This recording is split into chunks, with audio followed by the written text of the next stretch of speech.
인서와 학이지지. 공자가 걸어간 길. 공자의 생애. 기원전 551년 479년 1.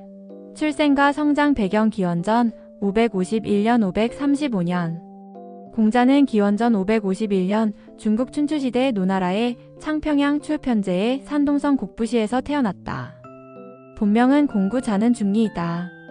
그의 출생에는 전설적인 이야기들이 전해지는데 어머니 안징제가 이구산에서 기도한 후 임신했다고 하여 구라는 이름을 얻었다고 한다. 공자의 가문은 몰락한 귀족 집안이었다. 아버지 공숙량을은 노나라의 무관으로서 용맹한 장수로 이름났지만 공자가 3세 때 세상을 떠났다. 어머니 안징제는 홀어머니가 되어 어려운 환경에서 공자를 키워야 했다. 이러한 어린 시절의 경험은 후에 공자가 서민들의 삶을 이해하고 신분에 관계없이 교육의 기회를 제공하는 철학의 바탕이 되었다. 어려서부터 공자는 재래에 관심이 많았다고 전해진다. 어린 시절 놀이도 제사 지내는 흉내를 내거나 예의범절을 따라 하는 것이었다. 이는 후에 그가 예를 중시하는 사상가가 되는 단초를 보여준다. 2. 청년기의 학문 정진과 결혼 기원전 535년 520년 공자는 15세에 학문의 뜻을 세웠다고 스스로 수레했다. 56의지우학. 이 말은 후에 논어에 기록되어 동아시아 교육 철학의 출발점이 되었다. 가난한 환경에서도 공자는 끊임없이 학문에 매진했다. 그는 시, 서, 예, 악 등 당시의 모든 학문을 섭렵하려 노력했다. 19세의 공자는 송나라 출신의 여성과 결혼했다. 이듬해 아들 공리가 태어났는데 노나라 군주가 잉어를 하사했다고 하여 리라는 이름을 지었다고 한다. 공자는 생계를 위해 창고지기, 목축업 등 다양한 직업을 가져야 했지만 이러한 경험들이 오히려 그로 하여금 사회 각계각층의 삶을 이해하게 해주었다. 20대 후반부터 공자는 사숙을 열어 제자들을 가르치기 시작했다. 당시는 교육이 귀족층에게만 제한되어 있었지만 공자는 유교무료, 가르침에는 차별이 없다는 혁신적인 교육 철학을 내세웠다. 이는 중국 교육사상 최초의 민주적 교육 이념이었다. 3. 30대 40대 시기. 30세 무렵 공자는 31입 자립의 시기를 맞았다고 했다. 이 시기 그의 사숙은 점점 명성을 얻어 각지에서 제자들이 찾아왔다. 공자의 교육 방법은 매우 독특했다. 그는 인재시교 재능에 따라 가르친다는 원칙을 세워 각 제자의 성격과 능력에 맞는 맞춤형 교육을 실시했다. 또한 불분불개 불비불발. 답답해하지 않으면 깨우쳐주지 않고 말하려 해도 말문이 막히지 않으면 일러주지 않는다는 교육법을 통해 학생들의 자발적 사고를 유도했다. 이는 현대 교육학에서 말하는 소크라테스식 문답법과 유사한 접근이었다. 이 시기 공자는 노나라의 실권자였던 개손씨 가문과도 교류했다. 개강자를 비롯한 권력자들이 공자에게 정치적 조언을 구하기도 했지만 공자는 그들의 패도 정치에 실망하며 거리를 두었다. 4. 정치 활동의 시작과 절정 기원전 501년 497년 51세가 되어서야 공자는 첫 관직을 얻었다. 노나라의 중도제로 임명된 것이다. 중도제는 지방 행정관으로서 별로 높은 직책은 아니었지만 공자는 이 직책을 통해 자신의 정치 이상을 실험해볼 기회를 얻었다. 그의 행정은 매우 성공적이어서 1년 만에 범죄가 현저히 줄어들고 백성들의 생활이 안정되었다고 전해진다. 이러한 성과를 인정받아 공자는 52세에 사공, 건설부 장관을 거쳐 53세에 대사구, 법무부 장관에 임명되었다. 대사구는 노나라의 최고 법관직으로서 공자 생애의 정치적 절정기였다. 이 시기 공자는 강력한 법치주의를 펼쳐 사회 질서를 확립했다. 특히 유명한 사건은 소정묘 처형 사건이다. 소정묘는 당시 노나라에서 공자와 함께 강의하던 인물이었는데 그의 언변에 많은 학생들이 몰렸다. 하지만 공자는 그가 사회 질서를 어지럽히는 사악한 인물이라 판단하여 대사구 취임 7일 만에 처형했다. 이 사건은 공자의 엄격한 도덕주의와 현실 정치 감각을 동시에 보여준다. 정치적 좌절과 열국 순행의 시작 기원전 497년 490년 하지만 공자의 정치적 이상은 현실의 벽에 부딪혔다.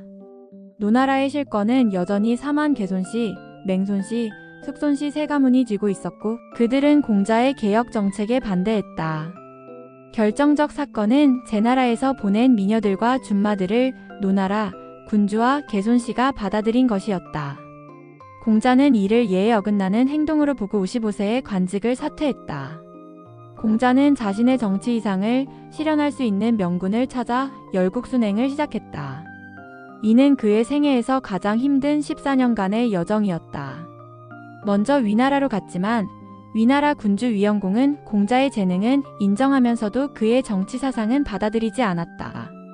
위나라에서 나온 공자는 조나라, 송나라를 거쳐 정나라로 향했다.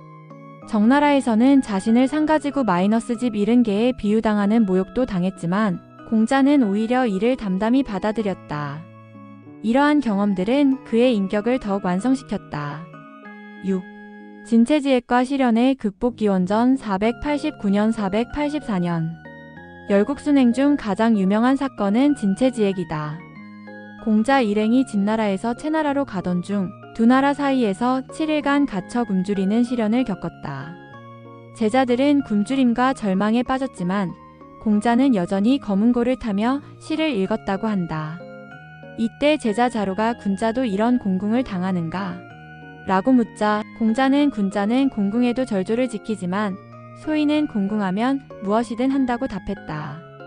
이는 그의 불굴의 정신력과 도덕적 신념을 보여주는 유명한 일화다. 옆나라의 옆공은 공자에게 정치를 묻기도 했지만 역시 공자의 이상을 완전히 이해하지는 못했다. 공자는 각국을 돌며 수많은 군주들을 만났지만 대부분 그의 덕치주의를 이상론으로 치부했다. 당시는 춘추시대의 혼란기로서 각국이 부국 강병에만 관심이 있었기 때문이다. 7. 노나라 귀국과 교육의 전념 기원전 484년 479년 68세의 공자는 마침내 노나라로 돌아왔다. 개강자의 초청이 있었지만 공자는 정치에는 더 이상 관심을 두지 않고 교육과 학문 정리에 전념했다. 이 시기가 공자의 사상이 완성되고 후세에 전해질 경전들이 정리된 가장 중요한 시기였다. 공자는 시경, 서경, 예기, 악기, 역경, 춘추 등 6경을 정리했다.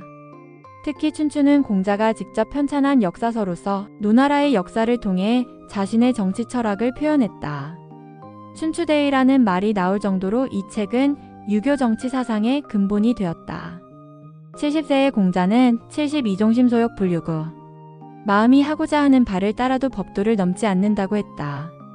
이는 최고의 도덕적 경지에 도달했음을 의미한다. 8. 만년의 슬픔과 죽음 기원전 481년 479년 공자의 만년은 연이은 상실의 아픔으로 가득했다. 72세 되던 해 가장 사랑하던 제자 안연이 요절했다. 공자는 하늘이 나를 망치는구나 라며 크게 슬퍼했다. 안연은 공자가 하루 종일 이야기해도 어리석은 질문을 하지 않는 가장 현명한 제자였다. 이어서 자로마저 위나라에서 내란에 휘말려 죽었다는 소식이 전해왔다. 자로는 공자를 가장 오래 따른 제자 중 하나로서 그의 죽음은 공자에게 큰 충격을 주었다. 기원전 479년 4월 11일 음력 공자는 73세의 나이로 노나라에서 세상을 떠났다. 임종 직전 태산 기퇴어 태산이 무너지는구나라고 탄식했다고 전해진다.